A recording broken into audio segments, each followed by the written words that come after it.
We are going to we're going to record the meeting here, like Nuri said, just so we can also post it for any folks that missed it. So if you know any neighbors that didn't get a chance to see this, they certainly can. We'll post on our website that folks can look at, and then also we will be available to answer, questions also if folks have them. So we'll put our contact information in the chat as well. Oh, there's a transcript going on too. Okay, well, I guess I don't know what that does, but wait, I didn't know I turned that on, but apparently we have a transcript of this as well. So anyway, so let me share. We're going to go through, introduce at least our city personnel that are at the meeting. My name is Jack Eklund. I'm the Director of Engineering. And capital. Oh, I'm sorry. Sorry, engineering. There was a pause there for a second. I did. I had to swallow. But and then Nuri, do you want to? Yeah, my name is Nuri Avcılar. I'm the Deputy Director of Engineering and Capital Projects. And I'm Tim Coleman. I'm the construction manager on the project. I'll also be the one who'll be the main site contact out there during the project. And then Don? Don Nutter, kind of project manager on the design. Yep. All right. And there is a we have both. There is a chat option. If there are questions, you could either ask questions as we go. We'll kind of go through the project, kind of briefly describe, and then if you want to, there is an option under the reactions. You could raise hands. I could, call on folks, or alternatively, it's pretty informal. You could just, I guess, talk and ask a question. And if people are uncomfortable just speaking, we also have a chat. Folks can enter in questions that we would answer there as well. But so I'm going to share a screen. The first screen I'm going to show is kind of a general, and let me know when you guys can see it. Okay. This is a it's a view of the plan, an aerial. It's going to be broken up into pieces just to see it a little bigger. But what this project is, so we're going to be building on Chambers Creek Road between Bridgeport, where it's Chambers Lane and then turns into Chambers Creek Road. So between Bridgeport and 81st, which is right here, just before this last westerly Charles Wright driveway. We're going to be building curb gutter and sidewalk. We'll be installing streetlights along the side of the street. We'll be landscaping some pedestrian buffers and landscape where we can fit it in within the right of way. We have there will be a fully striped, so right now we have the shoulder, but we'll be signing that as a bike lane in the street itself. And then looking down more as you get closer to Bridgeport, you can see, oh, My work. Can you get, are you guys able to see it? There's a problem.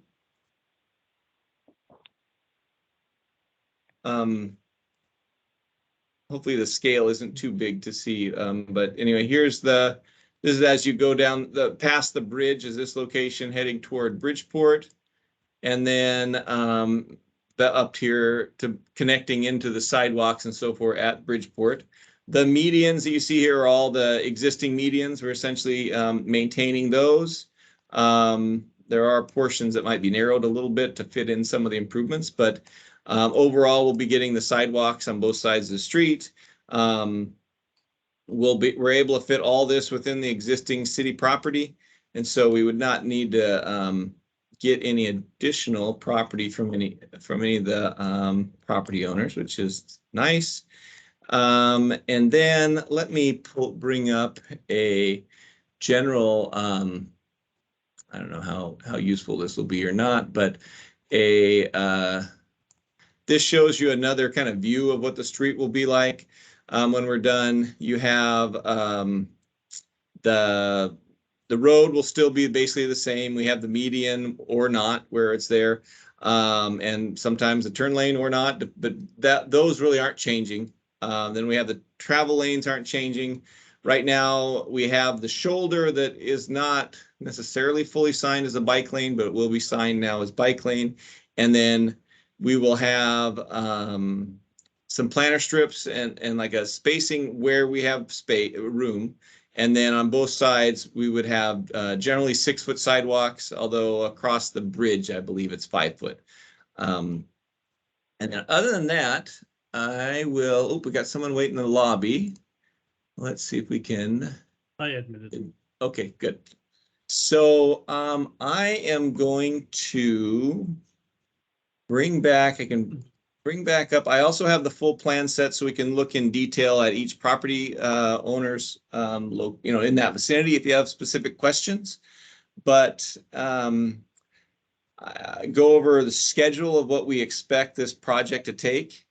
This project is anticipated. They'll likely start construction. So we have awarded the contract, and the contractor is working on getting their paperwork and all that stuff together. We anticipate the project beginning in the next, likely begin in October.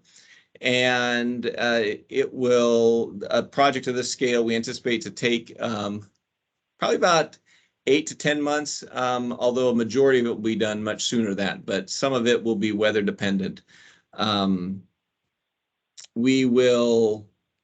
This is funded through a federal grant for non-motorized improvements. So focusing on the sidewalks and the bike lanes and the street lighting and the landscaping and so forth.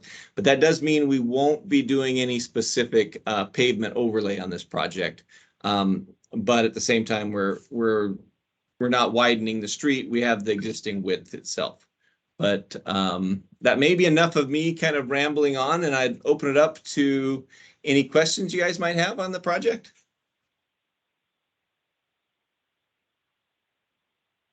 Yeah, Kevin. Hey, thanks. Can you hear me? Yeah, perfect. Great. Hey, a few concerns, actually questions, not so many concerns. Construction hours. What should we expect start and stop times each day for construction? So typically, the contractor will want to start at around 7 o'clock. They cannot do any noise before 7, however. So that means that's showing up at 7, not, and that's something that's always a bit of a communication thing we stress within our initial meetings with them is start time means when they're showing up on site. They don't have cars idling or equipment starting back up or doing warm-up time. So 7 a.m. would be start time, and then they could go as late as 5 o'clock, but generally they typically wrap up by about 3:30 or 4 for the day. And there will be some coordination on this one, of course, with the school and the hours of their in and out. So there'll be a little bit of restrictions and juggling things around that they have for school drop off and pickup times kind of thing. Okay, great. One of my big concerns is speeding. So it's a 30-mile-an-hour zone. Semi trucks are whizzing by at 50 daily. School buses have gotten a lot better in the recent time, but it's a truck route from that turnoff to go down to Stillicum all the way through. So how do we see that being impacted from truck traffic, semi-truck traffic, and do you anticipate any of these improvements may actually help to slow down traffic? Yeah, good question. So we will still maintain the width of the, I think, Don, we're maintaining the travel lane widths, or are they narrowing a little bit? Oh, you're on mute.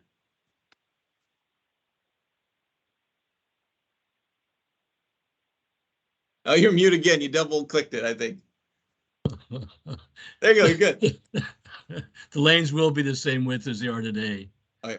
But, So with the bike lane there, But The the bike bike lane lane is a little bit, so the bike lane's still there, but it's going to be striped and dedicated as a bike lane. A lot of times what we find too, when we get the sidewalks on both sides of the street, and then especially where we can fit in the landscaping, because then you have the street trees, and one of the big benefit of the street trees, you know, most folks think of, we do street trees just to make things look pretty, which of course we do like that, but the biggest benefit of street trees is they have a traffic calming effect, because as they grow and they start to branch out, it visually narrows the kind of the corridor, and then the natural feel of how people are traveling tends to lower. And a lot of times when we have gone through in our various projects and we get the sidewalks and bike lanes and the street trees have established on both sides of the street, we see about a 5 mile an hour average reduction in speeds.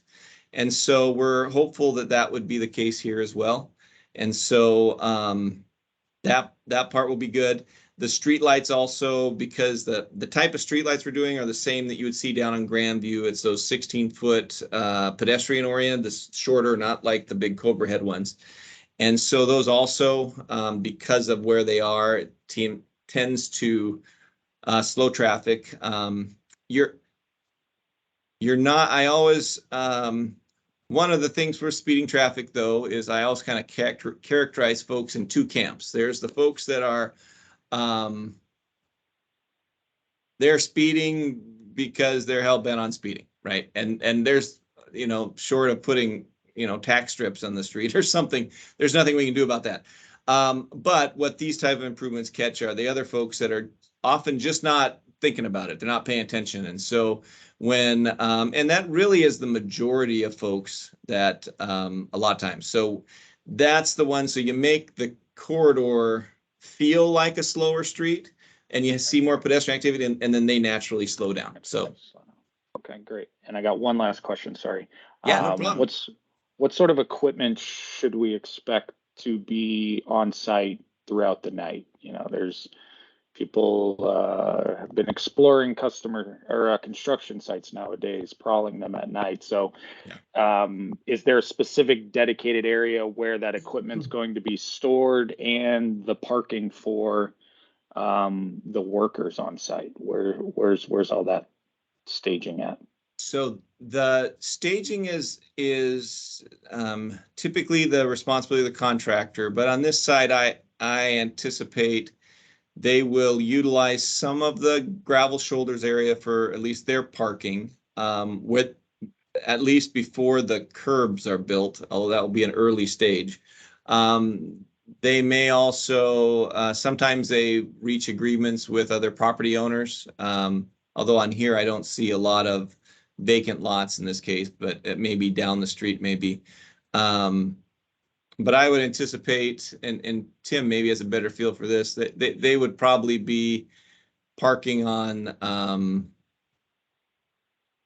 you know, they'll park on the shoulders where they can, and then the rest of it will be on like maybe Chambers Lane on that one that has a little bit of a wider area, and that location might be a location that's not immediately, you know, interfering. We would not allow them to say park on the side streets, the private roads that are up and down the street, or doing a way to block folks' driveways. But it may be like, well, not Chambers Lane, like where Chambers Creek Road peels off, I would envision maybe would be a location. Tim, what have you seen? Like when we did CERC, where were the folks parking on that one? Yeah, sure. So I kind of went out there and took a look at it myself. I know that where the storm is going to go, that'll be an area that'll be cleared out. That's at the corner of Chambers Lane and Chambers Creek Road. There is at the southeast corner there at that intersection. And then it appears across the street from the school there's a couple large gravel areas that could be utilized for parking. And then another area I located out there is there's kind of a utility area back in there that they could utilize to place some of their equipment and vehicles in the evening times. So that's all that I saw really that there is for space, unless they can get some property from somebody. On the utility area, they would have to get that approved from Pierce County, because I believe it's their easement area. And on those big gravel areas, there's the one that's a big gravel area that's not in front of someone's house. On the other corner, we probably would not you know, that because it's right in front of someone's house, we probably wouldn't want a lot of equipment staging there, but Yeah. If you go east of their property, like between where that easement is, there is some area there. It's kind of next to a pole and stuff that they could still utilize. Yeah. yeah. And also there's a really wide shoulder going down Chambers Creek Road on the way down to Fred Meyer. That shoulder is Yes. basically fenced off right behind everyone's backyard. I see people being Yeah. able to park in that strip as well in front Like of the mobile Like homes. down in this area, right, Nuri? In the, Yeah, exactly. Yeah, Yeah, just if you that's- pull that map. a that's little where I bit- envision. That's that southeast corner I was talking about at Chambers Lane and Chambers Creek Road. Yeah. Yep. That's what I'd envision is, most of the parking would be up that for the workers. For the Okay. equipment, I would assume they would have for this project, they'd likely have an excavator, which is one of the like larger digging vehicles with a, you know, a single arm, and then like on typically they're on like a rubber tracks, and then likely a backhoe. Then they may. Those are typically what we see. There's a possibility they may bring like one of the a loader type of vehicle, which is like the ones with the big bucket in front. But I don't know that that's kind of what we'd envision. Maybe those we do have when they pour the concrete, they will have the concrete trucks, but those typically would just be while they're pouring.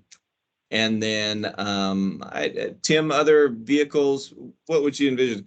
Is that, did I cover it, you think, or would there be any other ones that you would envision on this one? That's pretty much the, you know, the gambit of it. I think you might see some semi trucks there during the day, but they don't typically use those. They don't leave those on site overnight. So I can't think of anything that outstanding other than that. Maybe a grinder later on if they wanted to grind out some paving, but that's typically just a short period of time, overnight at the best. Yeah. And the Okay. paving scene later on. Yeah. Cool. All right, appreciate it. Looking forward to it. Deal with the construction for 8 to 10 months, and it'll be looking good after that. So thank you. Appreciate you guys holding the call. Yeah. And then Samantha. I am the director of operations at Charles Wright, so I mostly here because I'm a neighbor, but also the school. So thinking about how our buses and the traffic, we, you know, all the parents and everything going in and out, and what that will look like. So, yeah. And then Samantha, when we're doing, we haven't scheduled so typically what we'll have is a pre-construction meeting with the contractor once they have their schedule formed. And we'll definitely get you guys invited to that. Samantha, should we reach out to you, or who should be the person we invite to that meeting? Yes, and I emailed somebody at UP. Okay, great. Probably Brittany. I asked her to reach out, so good. Okay. Perfect. Good. And I live Great. right next door, so getting out of my driveway would be useful too. So. That's good to know. All right. Well, our goal is to accomplish both. So, all right. Hey, Scott. Hello. My wife and I are curious. In the flyer that was sent out, it said that there will be a traffic, was it a traffic signal installed? Whereabouts yes. is that going to be going? Yes, good question, because I did not cover that in my first spiel. So this one doesn't show up very well, but let me. I bring have the it back. plan. Do you want me to share that, Jack? Do you have the signal? I was going to just show the aerial first, and I have the then single plan view if you like. and then I'll ask you to bring up the signal plan view. So right now, so one of the big one of the frequent comments and questions we have from the neighborhood is to get a safe crossing across the street. I know a lot of folks have wanted a crosswalk closer to 78th, but unfortunately, when we looked at 78th, because of the curve and the speeds, our concern is there's not adequate sight distance at that location for a safe crossing. So the signalized pedestrian crossing is going to be closer to 81st. And you can kind of see in the plan right here where there's a little bit of a bulb out. So this is the approximate location of that of the pedestrian crossing. It's pulled back enough so folks exiting Charles Wright will still have a little bit of a room that they can do the turn lane maneuver and then go that way if they need to. But also would then allow a nice safe, and this would be a fully signalized crosswalk. I believe, right, Don? We have the, Nuri, you want to bring that plan up? I'll stop sharing if you want to bring it up. You see it? Okay. Yeah, it's a little bit small, but yeah, I think that, so in this would be basically, it's a full red, green, yellow type of, it'll have a mast arm, look like a regular signal, but it's really just would be indicated, it'll be green all the time except for when somebody pushes the button, and then that would allow for the pedestrian crossing.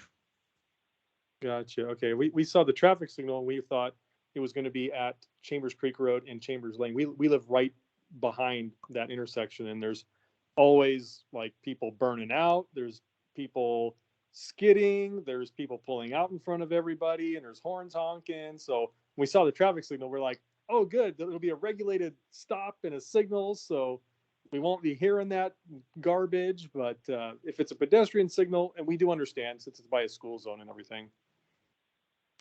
But yes, it is bicycle or pedestrian bicycle. One thing though, thanks for kind of mentioning that. One thing we are doing in this location, because we are concerned about it, because that is, like you said, it's a super fast.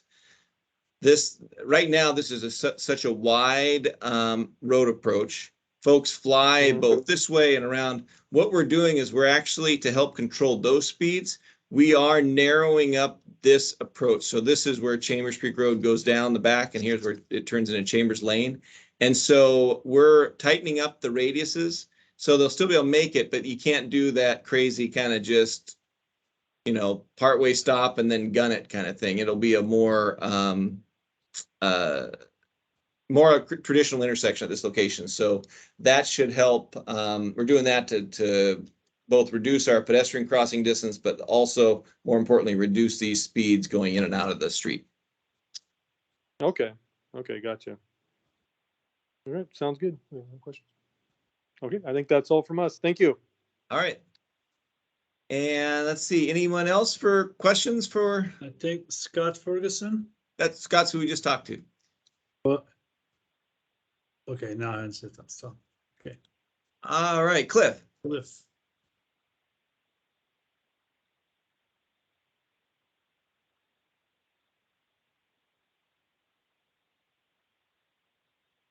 Cliff. Oh, Yeah, we're not hearing you, Cliff, right now, if you're saying something.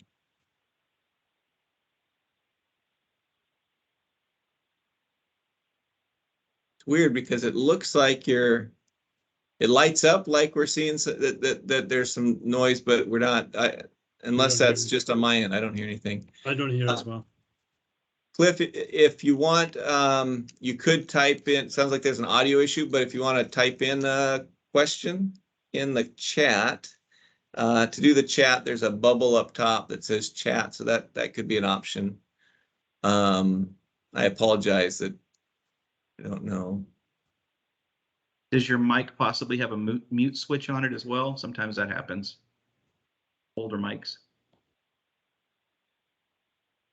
He's not on mute. Can you hear me now? I can. Hey, there we go. Hey, excellent. Thank you. I should have used my work computer. Would have been easier. Just really quickly, I have a question related to this project, but also essentially the lighting throughout the city. Yes. In this area, we're right up against the creek. I'm concerned about the lamp posts. Obviously, we use a lamp post, big bulbs, spills light everywhere, which is difficult, not just for homeowners in the area, but it's also relatively unhealthy on people, wildlife. It's not dark sky compliant. It's very difficult, particularly in the rain, to see sometimes because of the glare and the light spilling. Is there plans for the city to adopt a more dark sky compliant, only shining light where it should be shining down on sidewalks, or necessarily just to illuminate the road at the lowest level possible? So not just so we can save energy, but also just for a healthier community? Sure. The one of the things we've done in recent years, and I know it's not fully dark sky compliant, but we have shifted to a an LED fixture instead of the conventional light bulb with reflectors and so forth. And so what the LED does, basically with the LED fixtures, instead of having a single bulb and then trying to control it by mirrors and so forth, we have it actually has a series of LED lights there. And then it is, and I don't have a good graphic for it, but basically it doesn't have the LEDs, say, shining up where like a conventional bulb shines all around, right? They're directional LEDs shining in the vicinity of both out into the roadway, and then just that's designed to kind of just illuminate the back of the sidewalk. And much behind it is more of just kind of a dim glow on the backside. So it really seems to have cut down on, although from the street standpoint, it really lights up the driving area and the sidewalk, but it cuts down the extra glare to the property side, and also there's much less light escaping upwards with that. And so we have been happy with how the LED fixtures have worked in it, and hopefully that will go a long way into kind of reducing the light pollution that some of the more conventional light poles have been. Okay, great, thank you.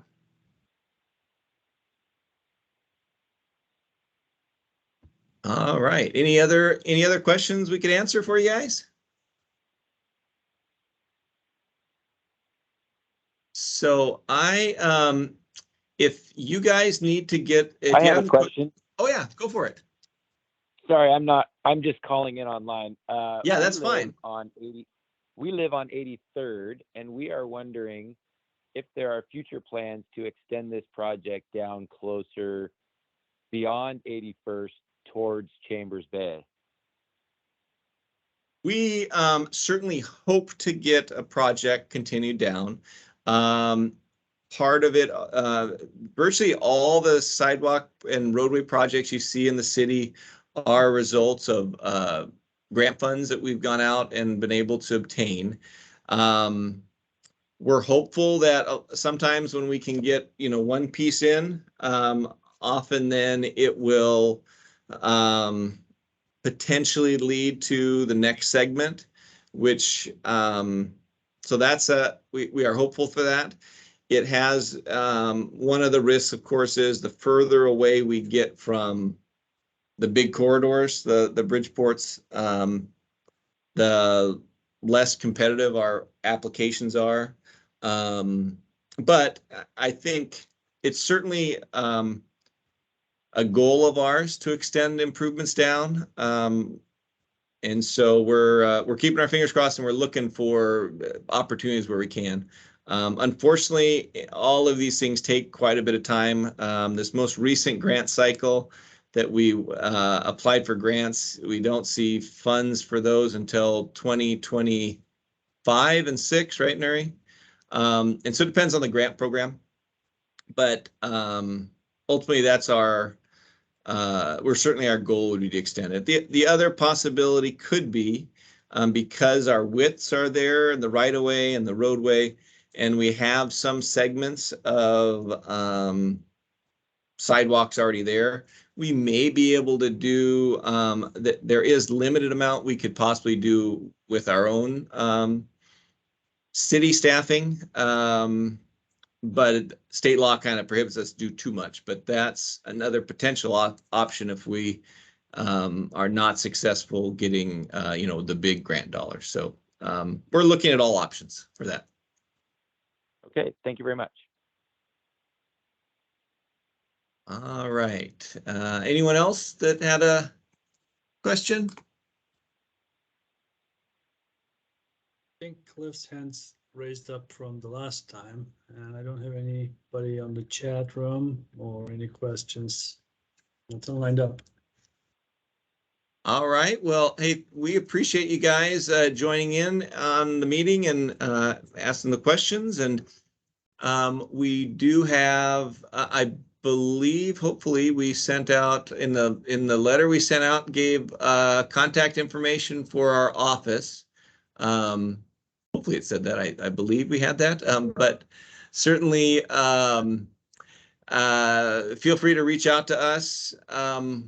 We will, the primary person to reach out to, as Tim mentioned, when the project's going, Tim's going to be our frontline guy out there, and he'll and one thing I want to stress is Tim is a big advocate, and I think you guys are all we're really happy that we have Tim out there working on this project, because he's a huge advocate for property owners, and you know, he's always happy to you know, hear from you, and Tim does a great job in looking at concerns and juggling things around to make sure the contractor kind of you know, works with the public. So you guys are, and Tim put in the chat there his cell number. So anyway, with that, thanks so much, and we look forward to get this one going. Thank you, everyone. All right, thank you. Thank you. Thanks, appreciate it. I'm stopping recording, Jack. Okay, good.